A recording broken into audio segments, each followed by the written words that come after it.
Palácio da Pena, Serra de Sintra. Parece um sonho, uma fantasia de grande porte. Mas, na verdade, o Palácio da Pena não é um delírio caprichoso de um rei consorte. O Palácio da Pena obedece a um programa ideológico e estético milimétrico. Neo-manuelino, neo-morisco, neogótico, neo-indiano. A mistura intencional de arquiteturas antigas reinventadas foi uma encomenda de Dom Fernando II, o príncipe alemão que se casou com a rainha Dona Maria II de Portugal. Um projeto inventivo e erudito que obedecia às tendências arquitetónicas da Europa Central, de onde Dom Fernando era oriundo. Mas, acima de tudo, um projeto que tinha por objetivo enaltecer o passado glorioso de Portugal, celebrar a grandeza da sua nação de acolhimento. Vai querer saber mais? Venha connosco nesta visita guiada.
António Nunes Pereira.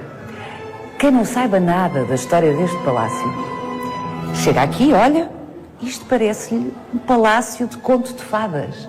Assim, uma coisa meio delirante, quase irreal.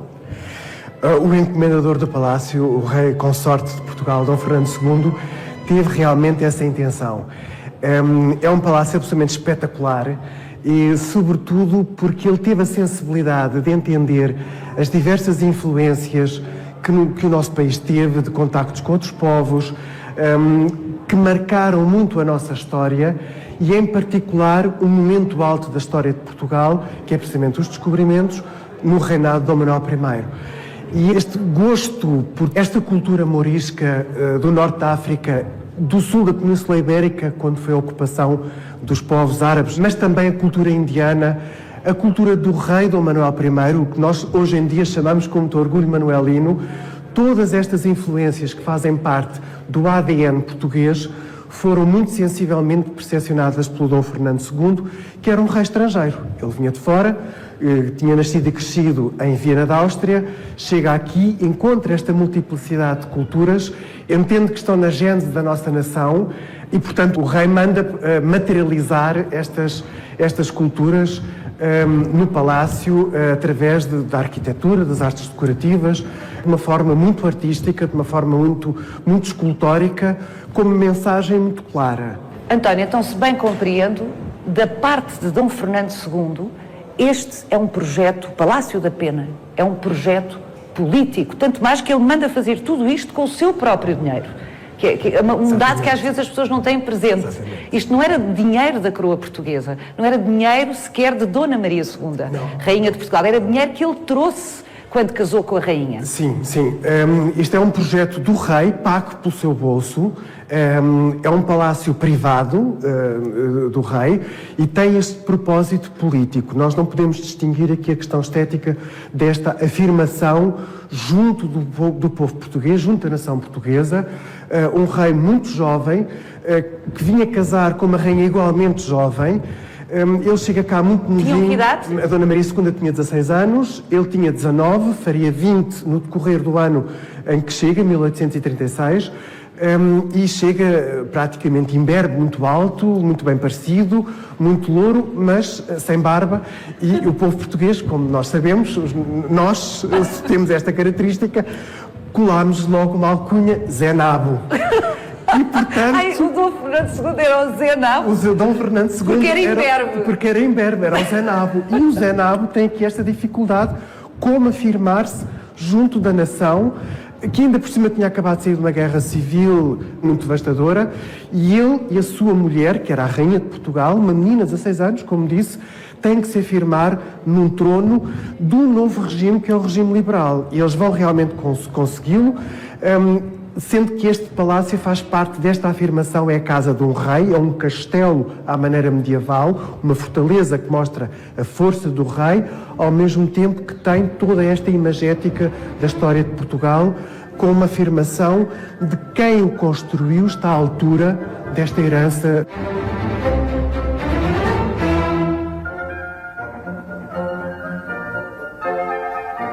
Dom Fernando II compra esta propriedade em 1838, o ano em que ele vai fazer 22 anos. 22 anos? 22 anos. Era um rapazinho, praticamente. E no intervalo de uma década, em 10 anos, ele constrói praticamente todo o palácio como nós o vemos hoje em dia. Ao mesmo tempo que decorre obra aqui no palácio, uma obra quase faraónica em cima destes penhascos, está-se também, logo desde 38, a plantar o parque. Sintra sempre foi fascinante, desde sempre poetas, escritores, viajantes elogiaram, enalteceram a beleza desta paisagem. Dom Fernando II tem um contributo adicional para esta paisagem, precisamente por trazer espécies arbóreas de flores de todo o mundo, enriquecendo, adensando toda esta vegetação que nós hoje em dia conseguimos aqui encontrar. E realmente a Sintra que nós hoje em dia vemos, a Sintra que nós vivemos, é uma Sintra transformada pelo rei consorte de Portugal, Dom Fernando II.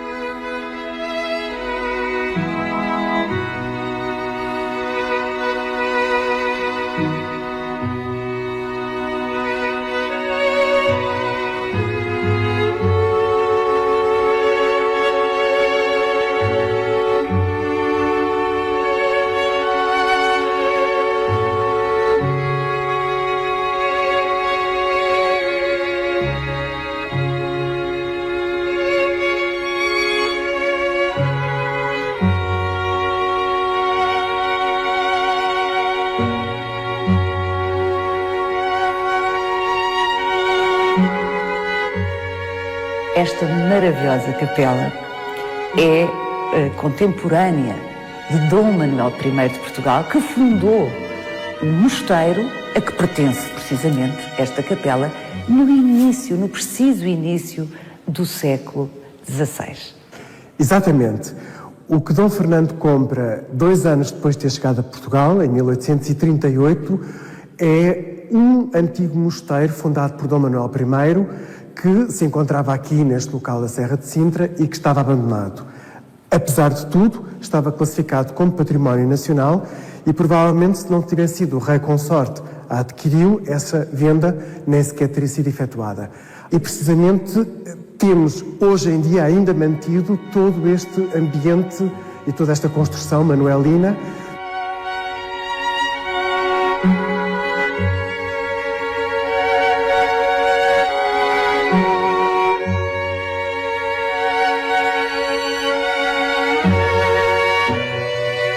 Temos este edifício manuelino, o antigo mosteiro de Nossa Senhora da Pena, e temos um palácio construído a partir de 1838.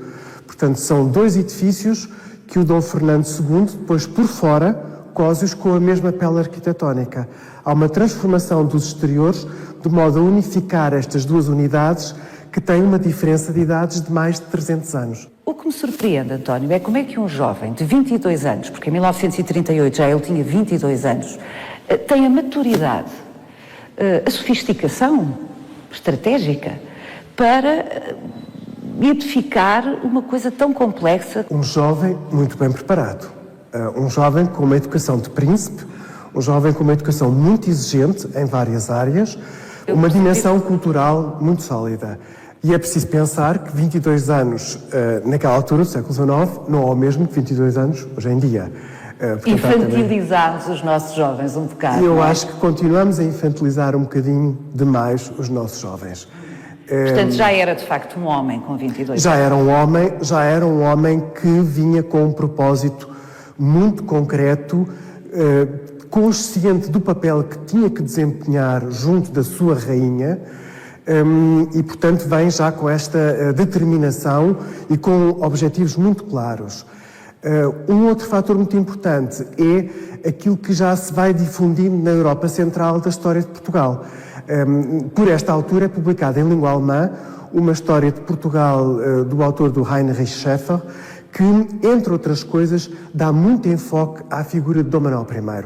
Dom Manuel I, nós conhecemos o cognome, o Venturoso, portanto é uma figura que é precisamente exaltada em todo o panorama da história de Portugal como o rei em cujo reinado acontecem coisas como a chegada à Índia, portanto como que o clímax de uma longa preparação, de um longo projeto da Casa Real da Segunda Dinastia.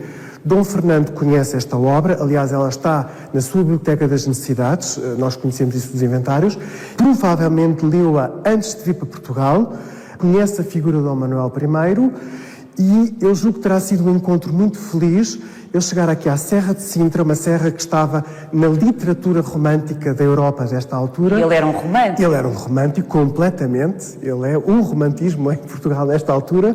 Vê aqui a possibilidade de se colar à sua referência maior, que era Dom Manuel I, precisamente com a aquisição deste mosteiro. Sublinho aquilo que o António nos disse há pouco, é que a construção do palácio de raiz, inventado de raiz, concebido de raiz, obra de Dom Fernando, contíguo a este mosteiro, leva menos de 10 anos. O que é uma coisa incrível se pensarmos no colosso deste conjunto, não é? E depois o tal revestimento exterior que dá esta sensação de unidade.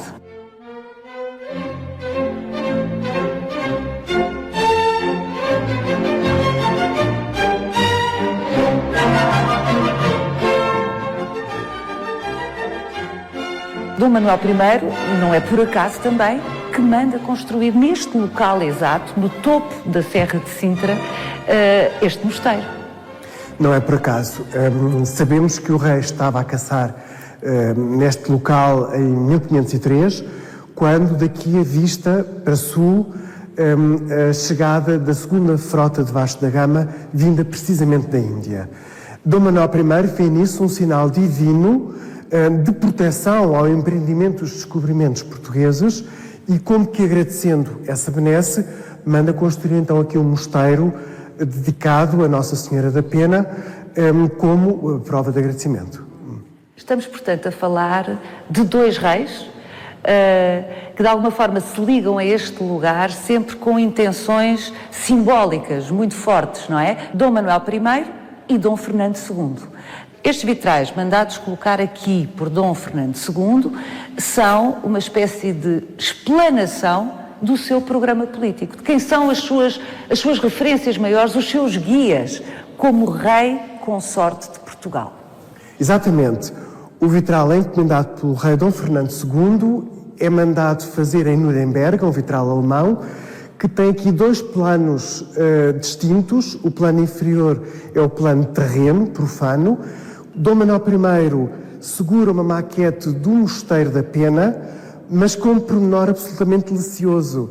É que nós estamos a olhar para a capela, onde havia uma fresta que posteriormente é aberta para dar lugar a esta janela, no século XIX, mas a representação do mosteiro do século XVI já tem a janela aberta por Dom Fernando II. Portanto, há aqui como que uma interferência na história. Portanto, é Dom Fernando II a citar-se no mosteiro de Dom Manuel I. Exatamente. Do outro lado, vemos Vasco da Gama, que se ajoelha perante o rei, com as armas da vidigueira atrás, que era o título que foi concedido a Vasco da Gama.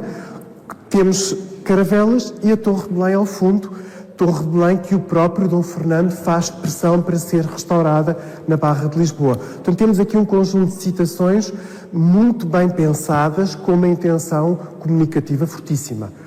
O plano superior mostra precisamente Nossa Senhora como Rainha Celestial e, do outro lado, um santo muito adorado no período da dinastia de Davi São Jorge.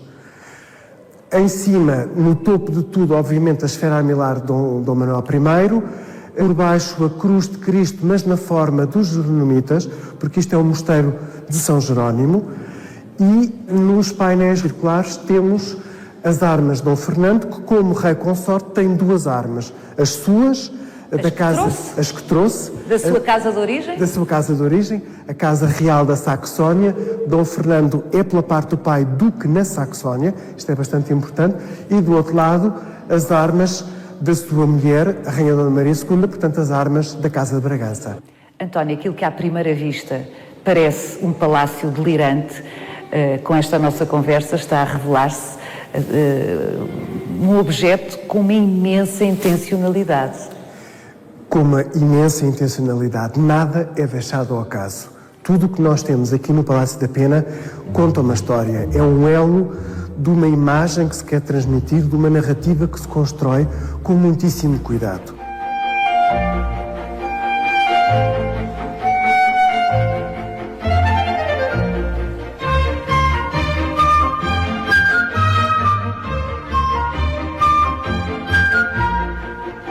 António, que sala de jantar encantadora! É um dos espaços mais bem mantidos do antigo mosteiro de Dom Manuel I, era o refeitório dos monges. E há aqui uma ironia tipicamente romântica em o Dom Fernando ter transformado o antigo refeitório na sua sala de jantar. Portanto, ele vive 300 e tal anos depois. 300 e tal anos depois. Ele vive dentro da história.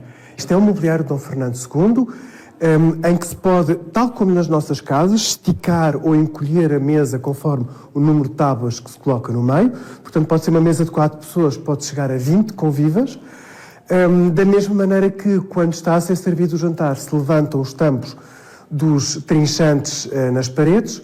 Quando acaba o serviço, os dragões rebatem, os tampos fecham e a sala de jantar fica arrumada. Portanto, isto é já uma época em que nós percebemos que aquilo que hoje em dia chamamos de design já é uma realidade. É muito próxima da nossa cultura doméstica. Que engraçado. O que significa que Dom Fernando se sentia muito bem aqui. Sim. Sim, aliás, ele vinha cá até no inverno. Portanto, nem sequer o clima muito forte, muito agreste do inverno o demovia a vir cá. Talvez tenha sido por causa do frio que Dom Fernando se lembrou de forrar esta sala, cuja estrutura é rigorosamente original, com estes azulejos, não é? Exatamente. Sim. Os azulejos estão muito duráveis num clima muito úmido. E isto faz com que a umidade fique por fora das paredes. Não é? Estanque, exatamente.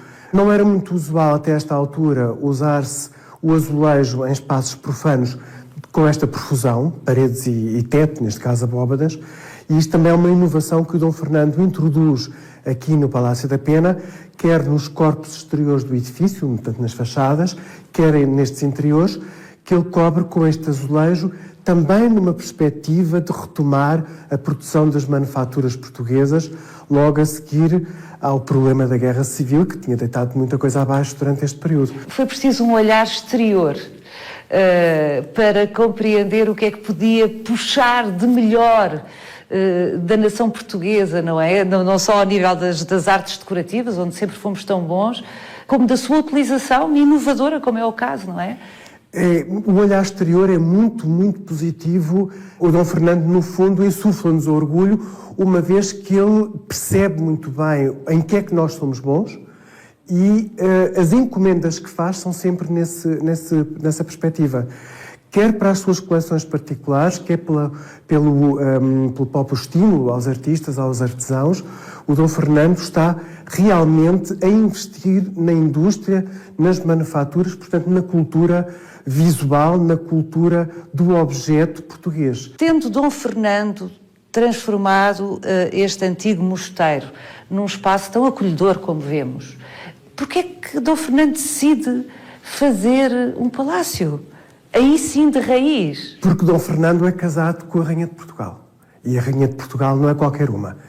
Para já pertence à Casa de Bragança, que é uma das casas reais e aristocráticas mais antigas da Europa. Por outro lado, a Dona Maria II é filha de Dona Leopoldina da Áustria, portanto neta do último imperador do Sacro Império Romano-Germânico. Estamos a falar de uma monarca da mais alta estirpe da Europa.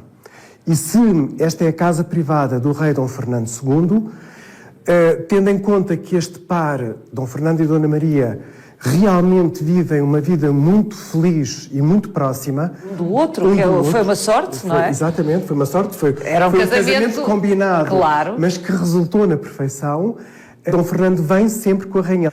E, portanto, há que preparar o palácio com a devida estrutura digna de receber a Rainha de Portugal.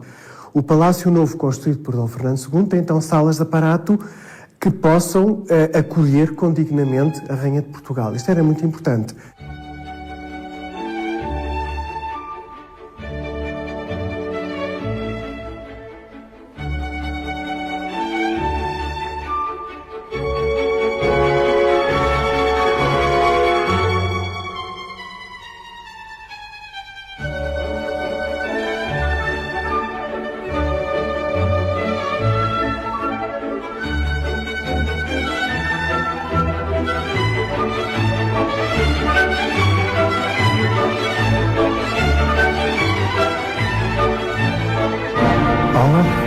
Bem-vinda ao Salão Nobre do Palácio Novo. Este, sim, é o espaço palaciano que Dom Fernando construiu precisamente para acolher a sua mulher, a Rainha de Portugal, Dona Maria II. De facto, é radicalmente diferente do espaço onde estivemos, o antigo mosteiro, não é? Uma escala completamente diferente, um estilo completamente diferente, que ainda tem a mão do Barão de Aschweg. O construtor, o arquiteto, embora a formação dele fosse engenheiro de Minas e geólogo, ele, contudo, é quem apoia o Dom Fernando na concretização deste projeto, que o rei, de resto, acompanhou sempre de muito perto. O Barão de Aschweg é provavelmente chamado aqui para a obra da pena para resolver os grandes problemas de trazer o material para cima destes penhascos. Ou seja, há aqui um problema técnico de obra. De acesso de até, acesso não é? A tudo, exatamente. Construção maciça para aguentar os terraços à volta do palácio. Portanto, há aqui uma dimensão técnica muito forte, mas o que é certo é que o Barão de Aschweg depois vai desenhar o palácio e, portanto, corresponder às exigências, aos pedidos do rei desta tal imagem. Era um homem com o mundo, não é? Conhecia não só muito bem os castelos do Reno. Exatamente, ele tem essa faceta muito europeia, aliás, ele é alemão, dos Sete Costados, ele vem para Portugal, vai com a corte para o Brasil, passa uma temporada lá, regressa e nestes períodos que está na Europa, viaja por Inglaterra, por França, faz uma viagem muito engraçada pelo sul de Espanha, portanto o itinerário normal, o Alhambra de Granada, Córdoba e Sevilha, e vai também ao Norte da África, que o Dom Fernando depois também repete esta viagem. Eles viajam por estes portanto, toda esta decoração mourisca foi vista por estes dois senhores in loco, nos locais de origem, não é? Portanto, não é eles a imaginarem como seria, viram. Não. Viram, já havia publicações, portanto, que mostravam levantamentos, desenhos muito rigorosos que mostravam estes processos decorativos, mas eles próprios tiveram a curiosidade de se deslocar aos sítios para os ver e para os conhecer e para os repetir.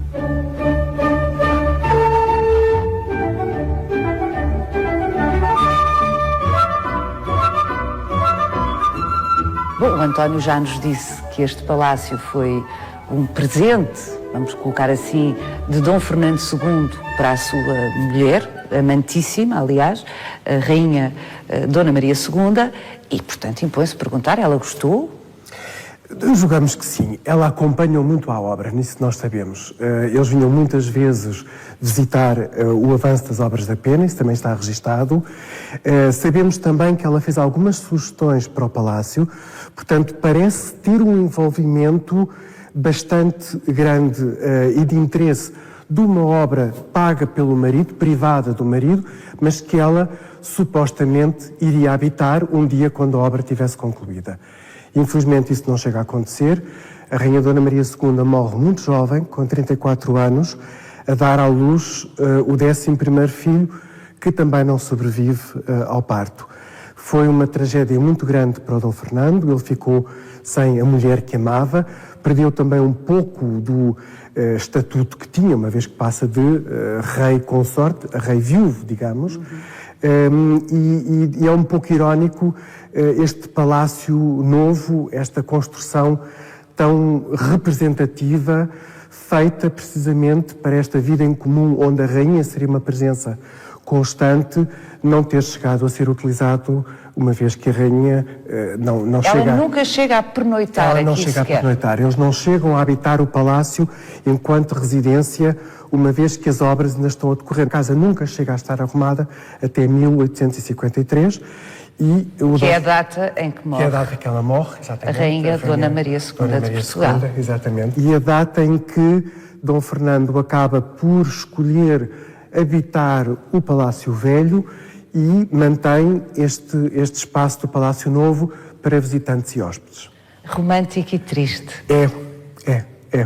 Ele escreve isso, ele deixa mesmo essa informação de que está completamente arrasado com a morte dela.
Este era o quarto do rei Dom Fernando II, onde já não dormiu a rainha Dona Maria II, porque já tinha morrido.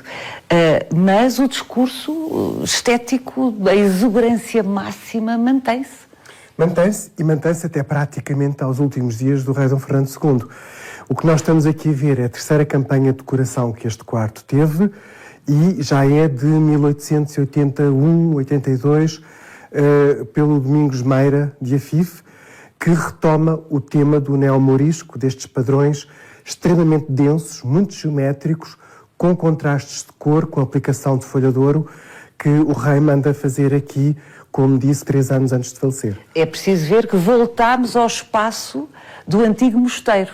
Ninguém diria, olhando para esta decoração, não é? É realmente uma alteração que o rei faz, constrói estas abóbadas em madeira e estuque, portanto não são realmente de pedra, e tem aposentos, portanto salas, que não são muito grandes, mas mesmo assim têm alguma dimensão, permitem contudo a intimidade e o conforto, que eram 2 aspectos muito importantes para esta altura.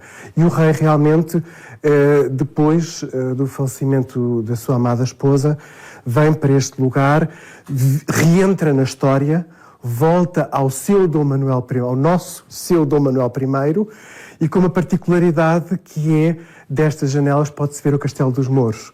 Portanto, ele está, mais uma vez, numa interação da cultura cristã com a cultura mourisca. É muito, muito interessante. Bom, ele leva o seu gosto pela mistura ao ponto, e isso é extraordinário, de misturar numa mesma fachada uma iconografia que, enfim, à partida é incompatível no mesmo espaço, não é? No século XVI se aluía, no século XIX, que é um século das grandes inovações e das colagens inesperadas. E de citações cruzadas. Citações cruzadas, exatamente. É o que o rei faz na fachada norte do Palácio Novo, com aquela janela neomanuelina que imita a janela do Convento de Cristo de Tomar, que tem uma cruz de Cristo, mas depois está toda ela rodeada com azulejos do século XIX a imitar os hispano-árabes, e depois coberta com 3 cúpulas à maneira árabe, coroadas por crescentes lunares.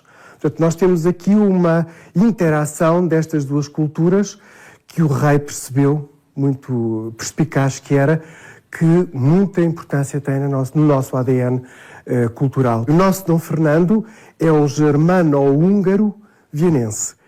E toda esta nuance, todo este confluir de culturas de que ele é originário, torna-o extraordinariamente sensível para perceber também esta sobreposição de culturas. E de camadas, identitárias, exatamente, não é? Este cruzamento, esta miscigenação que o nosso país tão típico é, e que ele, com o olhar de fora, consegue realçar de uma maneira muito própria e muito criativa.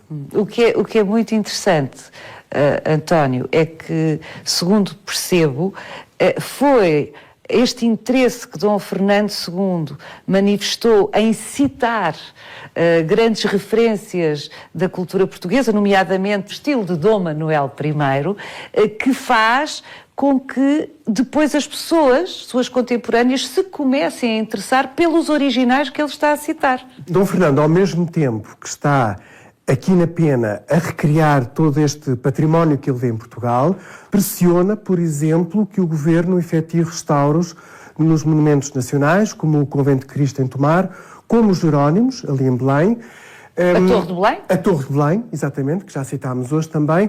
Estes restauros levam a uma maior atenção sobre este património e aquilo que é aqui criado de uma forma muito pessoal e inventiva tem depois uma expressão mais abrangentemente social, que é o novo olhar do povo português, dos nossos compatriotas, os antepassados, sobre o património que no fundo lhes pertence. Siga-nos no nosso sítio e na nossa página de Facebook, onde encontra este e os outros episódios do Visita Guiada.